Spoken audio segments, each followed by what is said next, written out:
Buenos días a todos.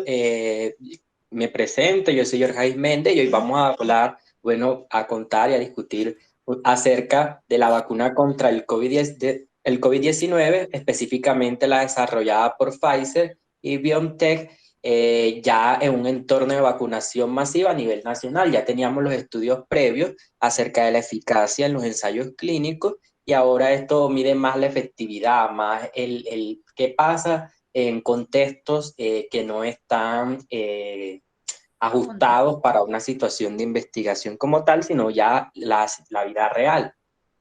Hablando que el virus del SARS-CoV-2 que causa la enfermedad de la neumonía por COVID, coronavirus, eh, y viene siendo un virus emergente desde el 2019 y hay muchas vacunas se habían propuesto desde que se comenzó a mencionar este virus, la aparición de este virus. Fue declarado una pandemia a partir del 11 de marzo del 2020 por la OMS y este es un virus básicamente envuelto con ARN de cadena sencilla en polaridad positiva que tiene 4 proteínas estructurales, 16 proteínas no estructurales, las más importantes, la proteína Spike, con la que se ha desarrollado pues, la mayoría de las vacunas, la de Pfizer específicamente un tipo de proteína Spike que está en su forma de prefusión y también habían como intentado al inicio en los ensayos fase 1 con la porción RBD de esta proteína Spike. Eh, bueno, entonces este virus ha impactado la economía de la mayoría de los países del mundo, entonces por eso la carrera en quién encontrara primero la vacuna y cuál iba a ser efectiva y si esto iba a calmar la pandemia, iba a hacer que todos volviéramos a la normalidad. Entonces, ¿cómo estamos de COVID-19 en el mundo? Veníamos en un descenso, ya en las últimas 6 semanas, pero estamos viendo un aumento del 7% con respecto a las semanas que habían pasado. Ese aumento se está viendo más que todo en el Mediterráneo Oriental, en las Américas, en toda Europa y el sudeste asiático. Eh, Algunos países habían tenido un aumento para inicios de enero debido a la movilidad, pero en realidad las cifras estaban bajando en todo el mundo. No hay como todavía explicación como a este ascenso rápido que está teniendo otra vez el COVID, probablemente otro pico. Y se están dando alrededor de 400.000 casos diarios de COVID al día en el mundo. Ya llevamos en lo que de todo el periodo que nos acompaña el COVID-19, 114 millones de casos confirmados y 2.5 millones de muertes en todo el mundo. ¿Y cómo estamos en vacunación contra COVID-19 en el mundo? En el mundo ya se han aplicado 249 millones de dosis y solo 53 millones han recibido 2 dosis de vacuna. Los países que más han administrado vacunas son Estados Unidos, por supuesto, tenemos a China, al Reino Unido, también tenemos a la India, por acá Turquía, Emiratos Árabes, Israel, todo lo que es la Unión Europea y Rusia. Los datos de Rusia y China pues no son tan buenos, no están muy bien reportados, de pronto lo de los otros países sí mejor. Y el país que tiene, sin lugar a dudas, el porcentaje de personas vacunadas total, o sea, como que han recibido 2 dosis, es Israel. El 37.5% de la población ha recibido 2 dosis de vacunación. Aquí también se reporta una ciudad que tiene un índice un poquito más alto de vacunación, que es Gibraltar, pero eso es una pequeña ciudad que es como colonia pues, de Inglaterra. Pero como país grande tenemos Israel. Bueno, ¿y cómo estamos de COVID-19 en el mundo? Al día de ayer tenemos 2.200.000 de casos reportados, confirmados. De eso hay 36.000 casos activos. Ya se ha recuperado alrededor de 2.100.000 personas. Muchos de ellos se toma el tiempo clínico en realidad para decir que están recuperados, y cerca de 59.000 fallecidos, ya casi 60.000 fallecidos. Las ciudades que más reportan casos son, por supuesto, las capitales donde hay mayor concentración de personas, lo que es Bogotá, toda la región de Antioquia, Valle del Cauca y el Atlántico. ¿Y cómo se ha proyectado la vacunación en Colombia? Bueno, se proyectó para vacunar al 70% de la población, o sea, cerca de 31 millones de personas, y que haya como un efecto de inmunidad de rebaño que se ha visto como con otras vacunas, pero no tenemos certeza de cómo funcione con esta vacuna específicamente contra el COVID. Solo se excluyeron pues de ponerle vacuna a lo que son los niños, porque principalmente estos ensayos de vacuna en las fases anteriores no se realizaron en ellos, aunque ya algunos países los están incluyendo. Por ejemplo, Israel ya comenzó a vacunar la población menor de 16 años, y también se excluye en Colombia vacunar a las embarazadas. Israel no lo hizo desde el primer momento, con el fin de poder tener unas mejores estadísticas de qué pasa en esta población con las vacunas. Entonces, Colombia adquirió vacunas por el mecanismo COVAX, que es como de los países pobres, la alianza que tienen ahí, que va a proporcionar vacunas de Pfizer, AstraZeneca. Algunas son compradas directamente y otras sí son mecanismos COVAX. Tenemos vacunas de Janssen, Moderna y Sinovac, alrededor de 65 millones de dosis proyectadas. De Sinovac se han adquirido, pues dicen en la página del Ministerio de Salud, no hay como algo muy formal, pero se han adquirido 2.5 millones de dosis. Esta vacuna requiere 2 dosis, de Moderna 10 millones, también requiere 2 dosis, de Pfizer 10 millones, requiere también 2 dosis, AstraZeneca 10 millones de dosis, también requiere 2 dosis, y Janssen 9 millones de dosis. Esta es la única que requiere pues de una sola dosis. ¿Qué pasa con Moderna? Moderna se han firmado como los tratos y dicen que llegan alrededor de mediados del año. De Janssen todavía no ha sido aprobada por el INVIMA, pues están cerca de aprobarlo. De AstraZeneca ya lo aprobó el INVIMA, y de Sinovac y Pfizer ya han llegado al país. El 15 de febrero fue la primera llegada, el primer lote de vacunas de Pfizer, alrededor de 50.000 dosis. El 20 de febrero llegaron las de Sinovac, más dosis, un lote de 192.000 dosis. El 24 de febrero, otras 50.000 dosis de Pfizer. Y el 1 de marzo comienzan a llegar las primeras vacunas de Pfizer a través del mecanismo COVAX. Fueron alrededor de 117.000 dosis. ¿Y cómo vamos en vacunación en Colombia? Pues tenemos que estamos en la primera etapa vacunando a todos los trabajadores de la salud que están en la primera línea, y también a la población mayor de 80 años. Al día de ayer, hasta las 4 de la tarde, se habían aplicado alrededor de 169.000 vacunas. Pues se supone que están distribuidas equitativamente a lo largo del territorio. Se han mandado al Amazonas, a las regiones distantes, más las vacunas de Sinovac por todo el tema de la cadena de frío. Pero en el país las vacunas que más han aplicado, este valor que está acá, son vacunas de Pfizer en general, que son las que llevan como más tiempito en el país. Bueno, ¿y cómo funciona esa vacuna de Pfizer? Ellos hicieron al principio, como yo mencionaba, ensayos en la fase 1 y fase 2 con 2 vacunas. La BTN 162B2, que es esta, la que está distribuyendo Pfizer, y estaba la 1. La 1 era con la proteína RBD,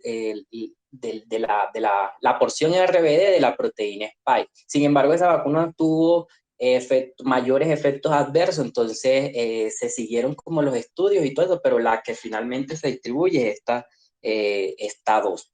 Entonces, La vacuna se aplica intramuscularmente, son 2 dosis, al día 0 y al día 21, y consiste en, en nanopartículas lipídicas que contienen ARN que está modificado, que va a codificar a una proteína spike en los ribosomas pues, de la célula del huésped, eh, que es una proteína spike completa, que va a tener 2 mutaciones en prolinas para que se mantenga en su conformación de prefusión. Esa se va a expresar en las células del huésped y va a desencadenar una respuesta inmune de memoria.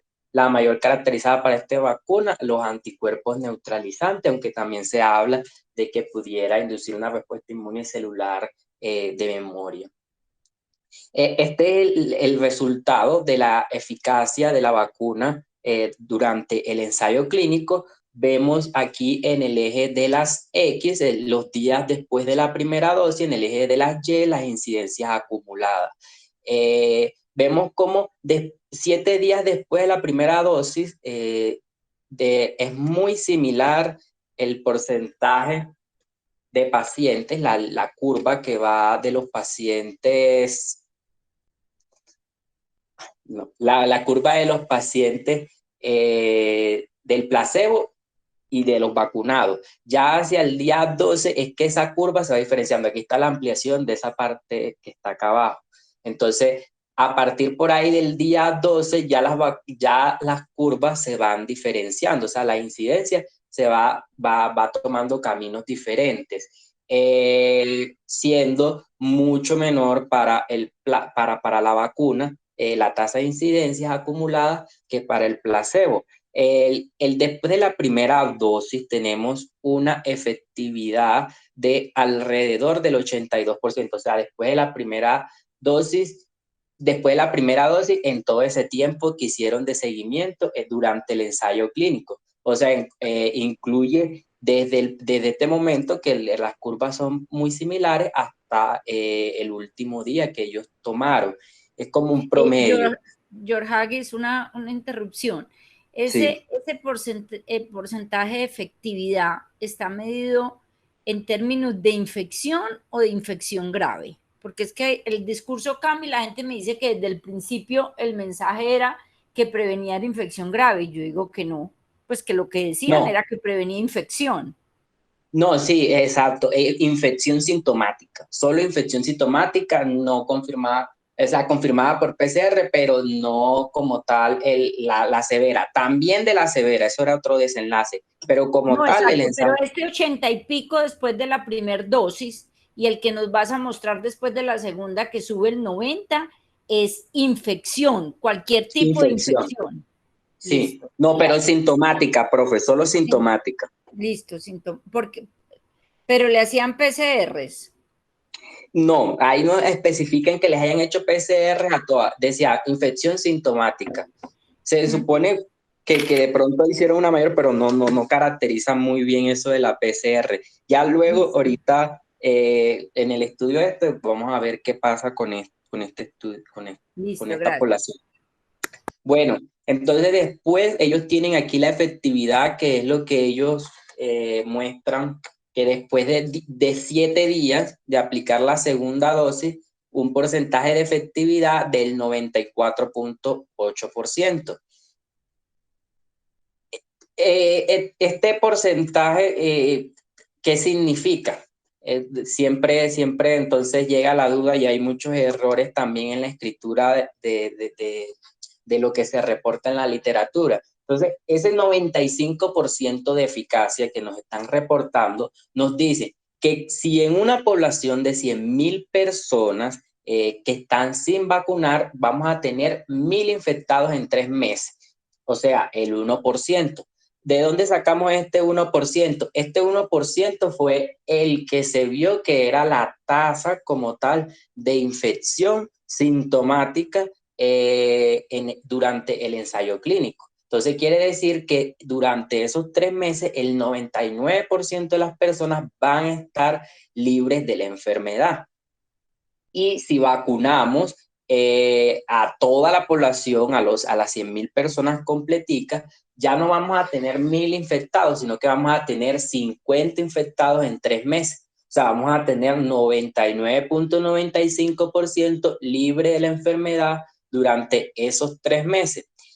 ¿Por qué hago esta aclaración? Porque siempre dicen, bueno, si vacunamos a estas 100.000 personas, el 95% está protegida y el otro 5% no. Entonces quiere decir que habrían 5.000 personas infectadas durante los próximos 3 meses. No, porque eso es una medida que es relativa y depende del riesgo relativo que haya de la infección de COVID-19 y por lo tanto también se hace importante hacer estos estudios que voy a presentar porque si varía la medida, el riesgo de la infección en los pacientes que no están vacunados, si hay una mayor transmisibilidad del virus, si por las condiciones de la población el riesgo es diferente, también podría cambiar la efectividad de la vacuna como tal. Entonces, ellos lo dan en términos, la eficacia para ellos es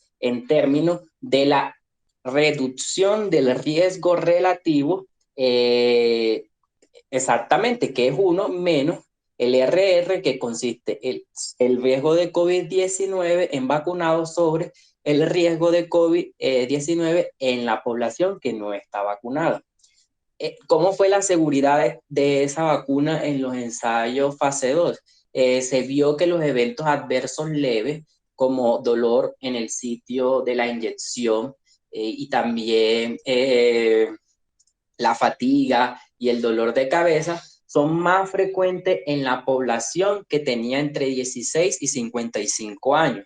La población que tenía más de 55 años, esos eventos adversos fueron mucho menores después de la primera dosis.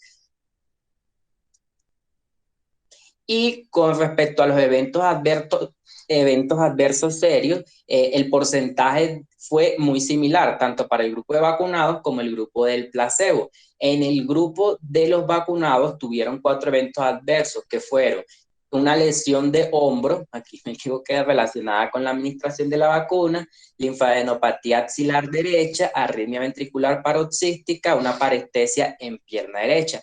Y en placebo, 2 fueron de causas desconocidas, hubo un ACV hemorrágico y un infarto agudo del miocardio.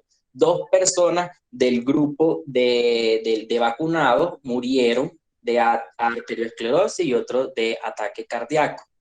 ¿Por qué es importante realizar estos estudios de las vacunas, evaluar las vacunas en contextos no controlados? Primero, porque la adherencia es subóptima, a veces, muchas veces en diferentes países, no se cumplen los calendarios de vacunación.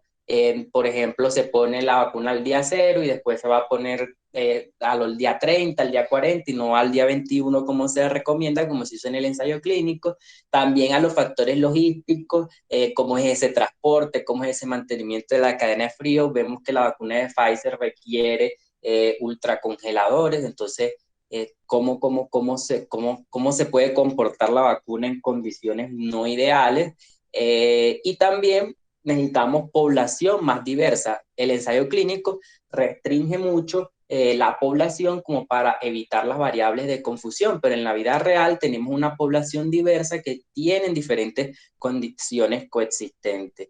Entonces, el artículo a presentar es este de Nature, que habla de las vacunas, específicamente esta de Pfizer, de RNA mensajero, en un contexto de vacunación masiva nacional, publicado en la revista del New England la semana pasada.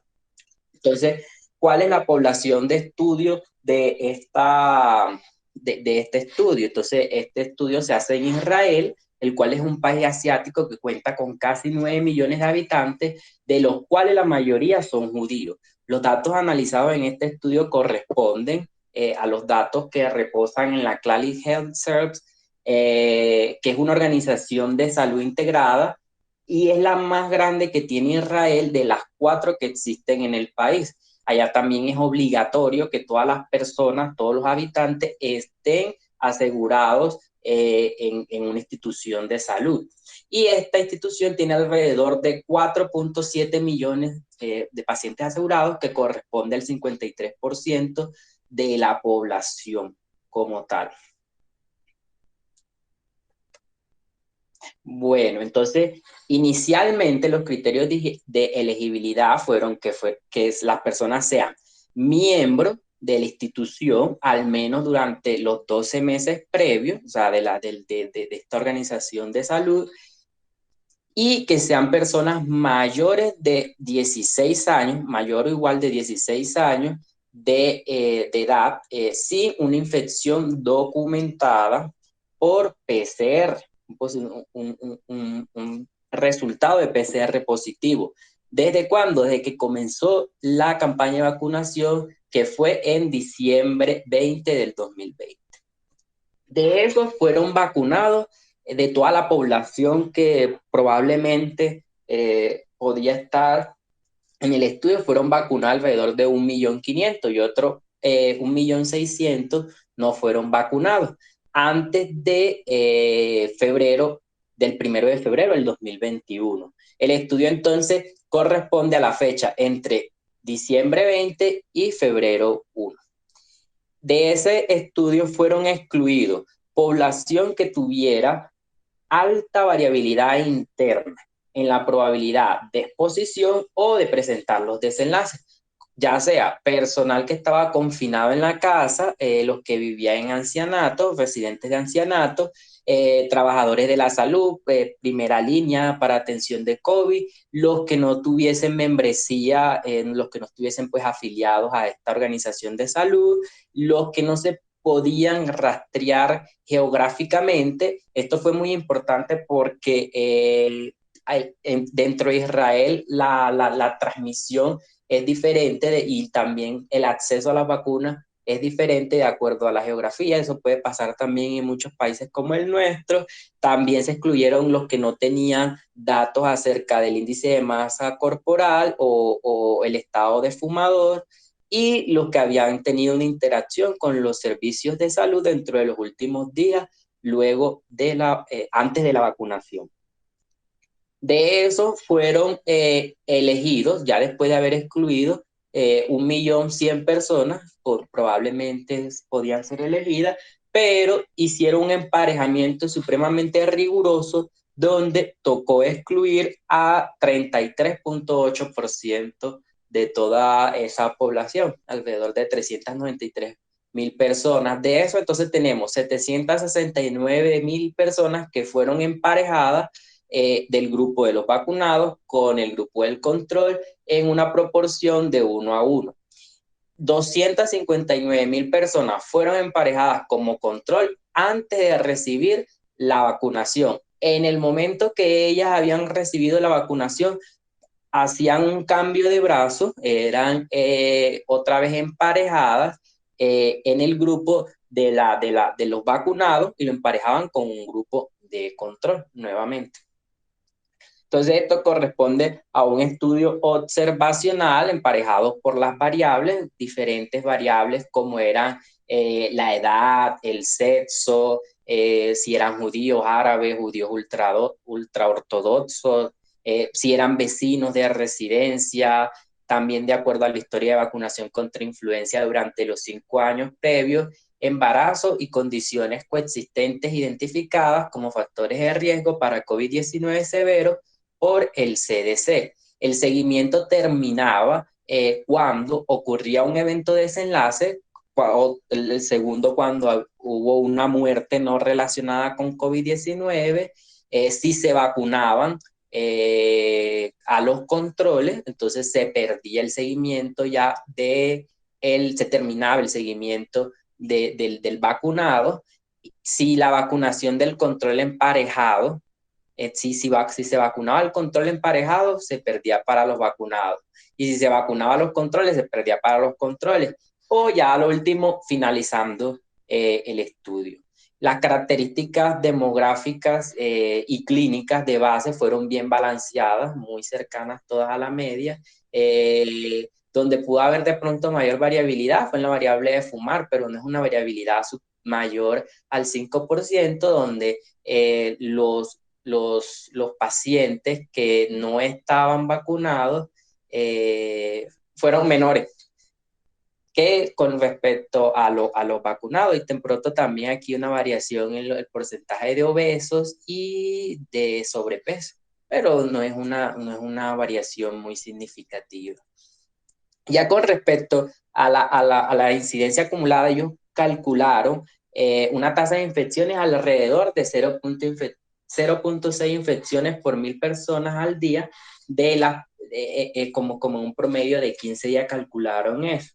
De las personas que tuvieron 21 días o más de seguimiento, el 96% recibió una segunda dosis de vacuna. 95% de estas personas la recibieron antes de los 24 días. O sea, los cumplimientos de del calendario fue en realidad muy buena. No se pasaron tantos días, casi todos se vacunaron en un tiempo adecuado, debido a la buena como aceptación de la población y la rápida distribución de estas vacunas de Pfizer en el país. Vemos cómo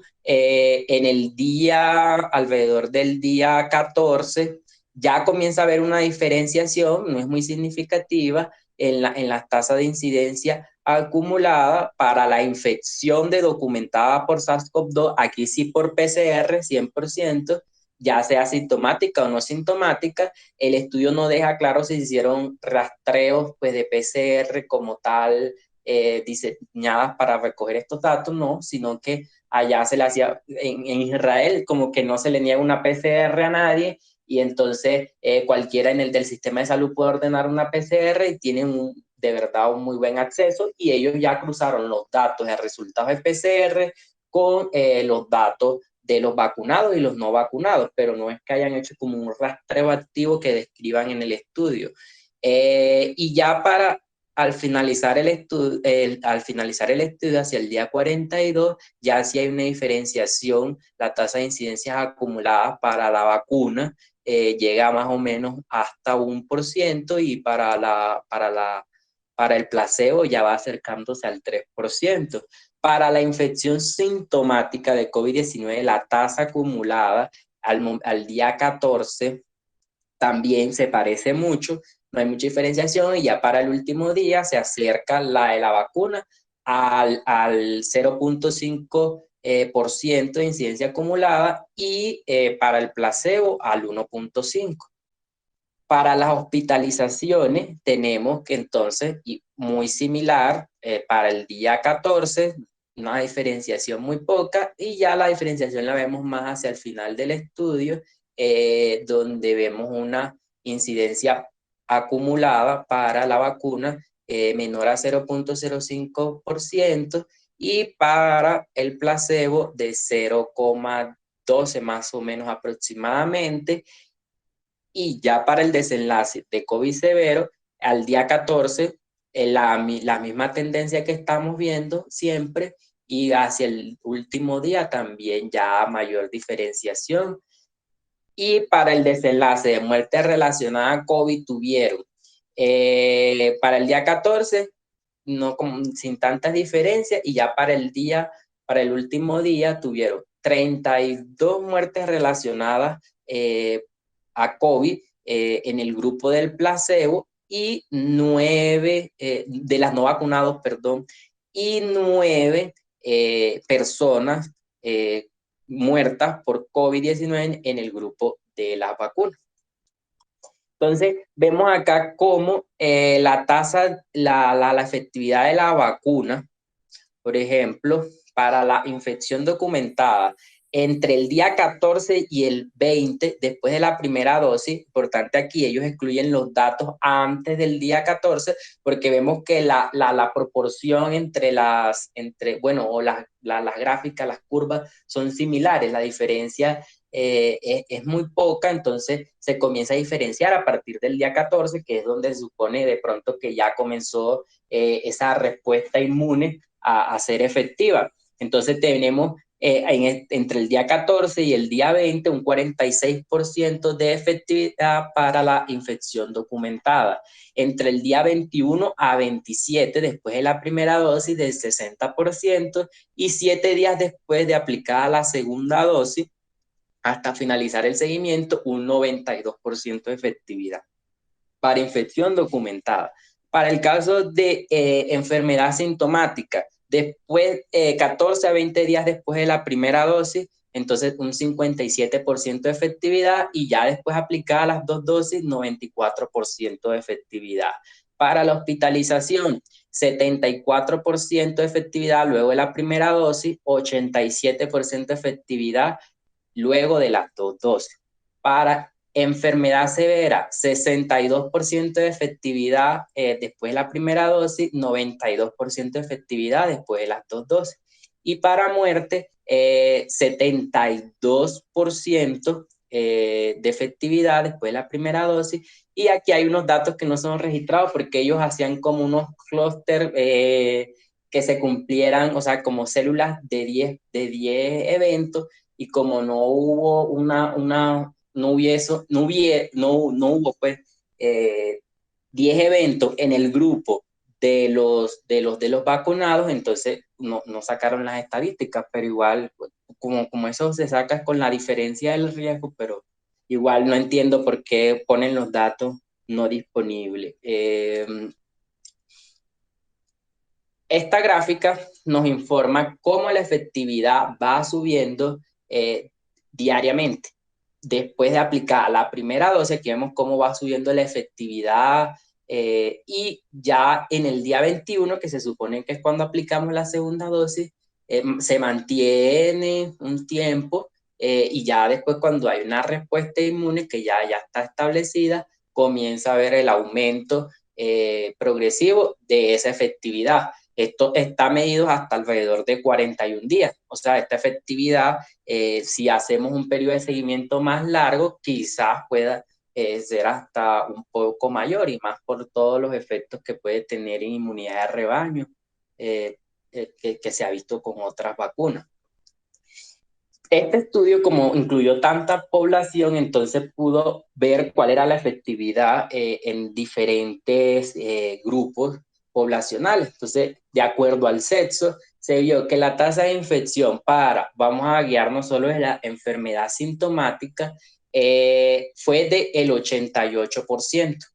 Y para las mujeres, la tasa de efectividad fue del 96%, mucho mayor en las mujeres. Sin embargo, ellos no encuentran diferencias significativas entre estos dos valores. Lo reportan como que son muy similares, aunque aquí sí queda lugar a la duda, qué está pasando con esta tasa de efectividad.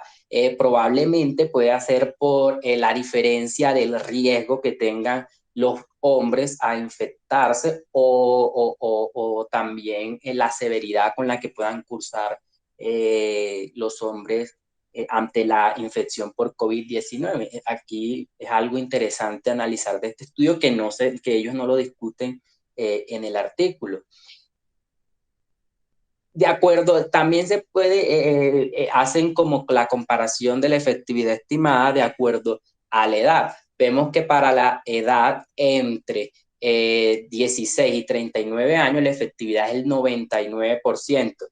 Para la edad entre 40 y 69 años, del 90%. Para enfermedad sintomática. Y edad mayor de 70 años, del 98%. Igual, aquí hay una variabilidad que ellos no discuten, donde vemos que los polos opuestos de las edades, de los grupos etarios, tienen una mayor efectividad. ¿Qué está pasando con este grupo poblacional entre 40 y 69 años, que fue el más predominante en todo el estudio, de los que más tenía N de personas como tal?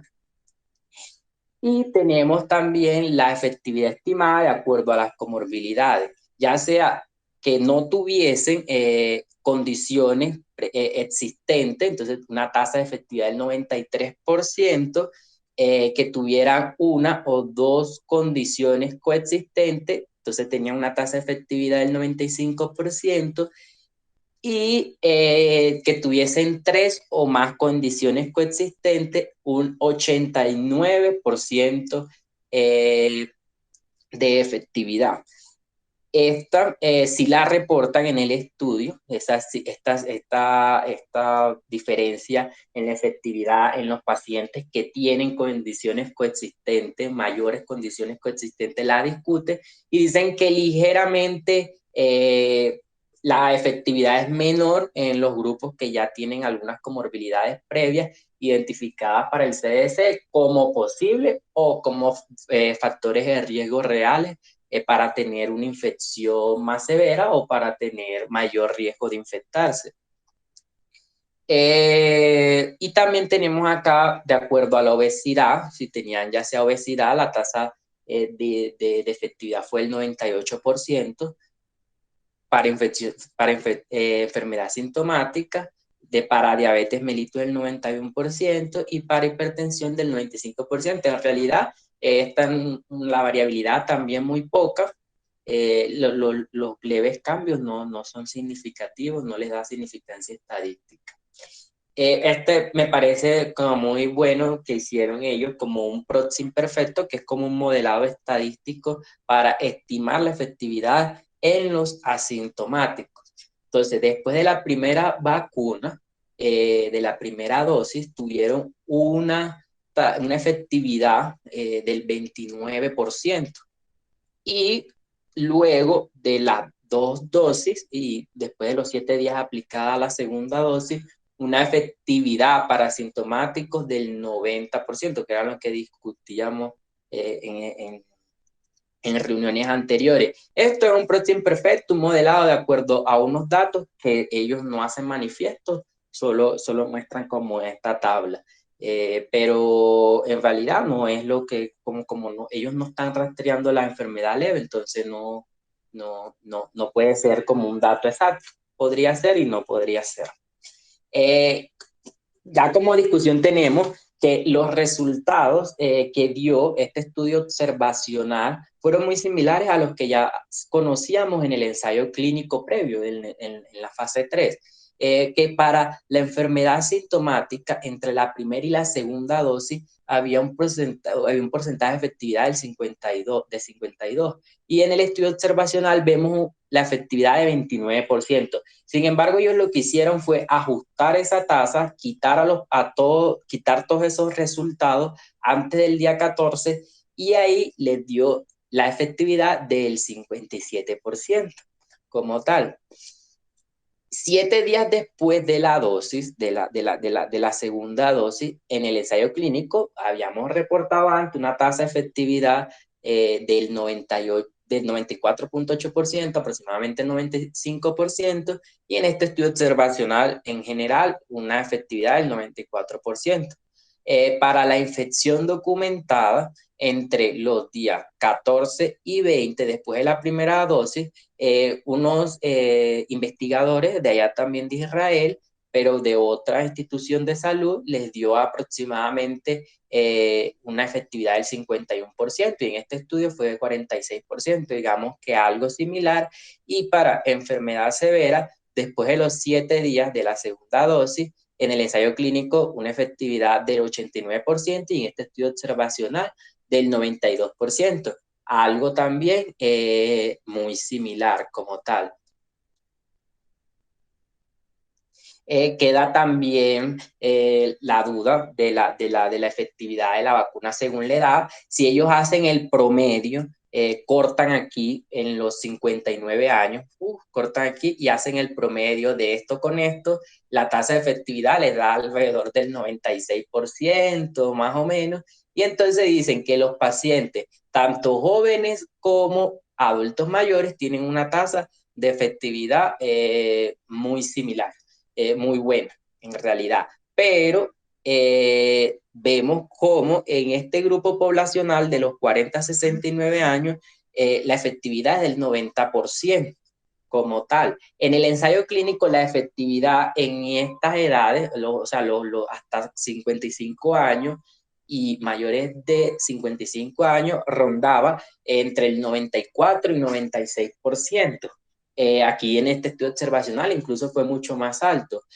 Pero tenemos que tener en cuenta si las comorbilidades que tienen estos pacientes, o ya sea en este grupo poblacional, ponen en mayor riesgo de enfermedad severa, y también pudo haber afectado un seguimiento más corto en este grupo de pacientes. ¿Por qué un seguimiento más corto? Porque acordémonos que en la metodología los pacientes que eran vacunados, o sea, servían de controles, y cuando los vacunaban pasaban a ser al grupo de vacunados como tal, pero el seguimiento al paciente vacunado, o sea, el emparejado que le habían asignado a este que estaba de control y que estaba en el grupo de los vacunados, se perdía y se detenía el seguimiento. Y como la mayor población de vacunados eran mayores de 70 años, entonces se iba perdiendo eso, entonces se iban quitando esos emparejados que eran mayores de 70 años y se hacía un seguimiento mucho más corto porque eran los que se estaban vacunando más que todo. ¿Por qué este estudio presenta muchas ventajas? ¿Cuáles son esas? Que es una base de datos amplia, muy rica en información epidemiológica y clínica, y que ayuda como a entender cuál es ese efecto que tienen las vacunas ya en la población real.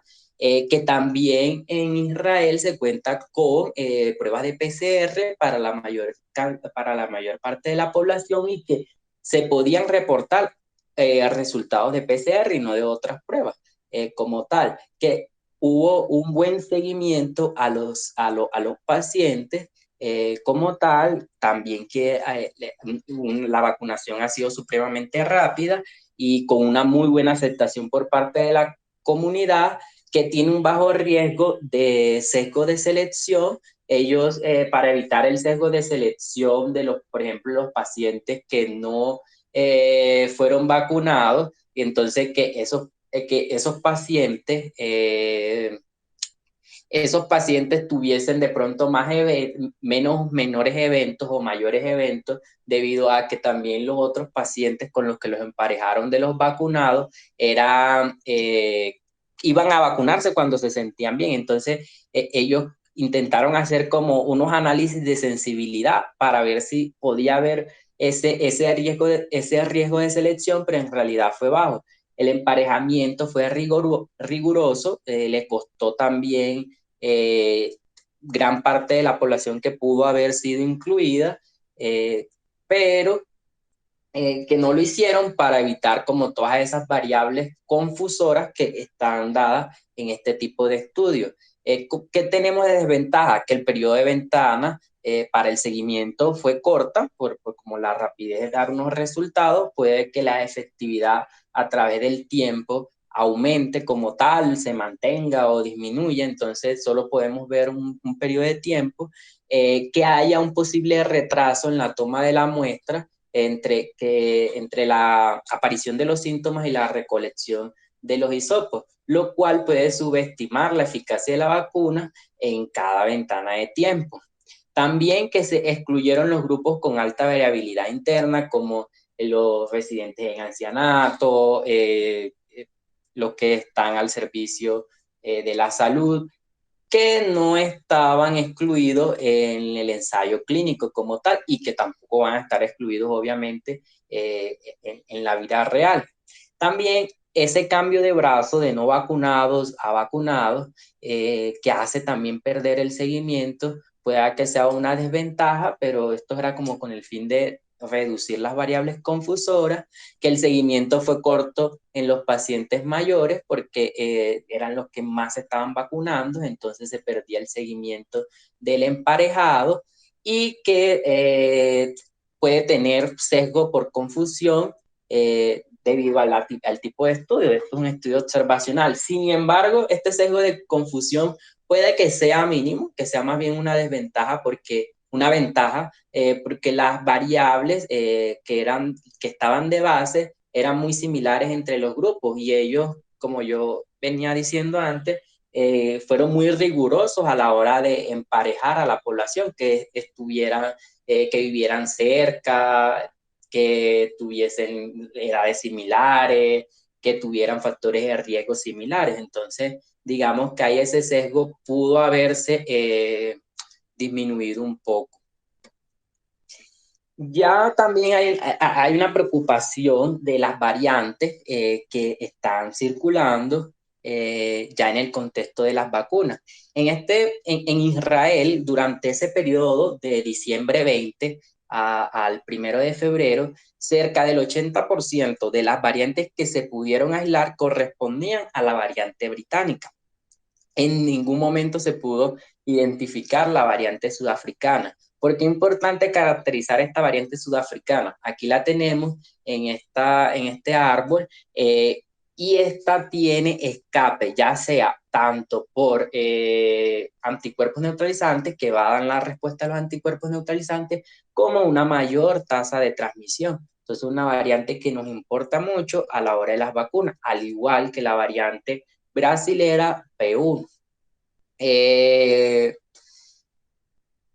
¿Y cómo estamos en Colombia acerca de eso? Bueno, algo que se me pasa de acá es que ellos entonces dicen que en un contexto de la aparición de nuevas variantes que tengan pues una transmisibilidad y una respuesta inmune similar, como lo esperamos para todas, que no se modifiquen tanto, sirve la vacuna como tal, porque veamos que para esta variante británica que tenía una alta transmisibilidad, servía, de las tasas de efectividad realmente eran buenas. ¿Y cómo estamos en variantes en Colombia? La mayor circulación de variantes de B1, que es la variante como europea, de B1.420 y 1.74. También ya tenemos circulación de la variante brasilera y de la variante de Estados Unidos. Aquí vemos cómo ellos han caracterizado 500 una secuencia donde han identificado 49 linajes y donde Colombia tiene casi que en la mayoría de las regiones la variante B1, que la variante europea. Ya se ha identificado que la variante de la Amazonía, que la variante de por acá de estos departamentos, de Santander, hablan de todos esos tipos. Bueno, entonces, ahora con la llegada de la vacuna de Pfizer, también se hace importante hacer este tipo de estudios, porque vemos cómo acá no tenemos variantes británicas, no hay circulación de variantes británicas hasta el corte del 19 de febrero. Y este estudio vemos cómo se hizo para prácticamente que evaluó la efectividad de la variante británica, porque era lo que más predominaba en Israel en ese tiempo. Entonces acá tenemos una variante europea que podría tener un comportamiento diferente y por lo tanto como que da soporte a realizar a este tipo de estudios. Además, las condiciones del país para el transporte de las vacunas, para el almacenamiento, la distribución, pueden ser diferentes y todos esos son factores que pueden contribuir a que la efectividad tenga un valor diferente. Pero en general vemos como esta vacuna pues tiene cosas de una buena efectividad y puede ayudar a mitigar el impacto del COVID-19. Muchas gracias.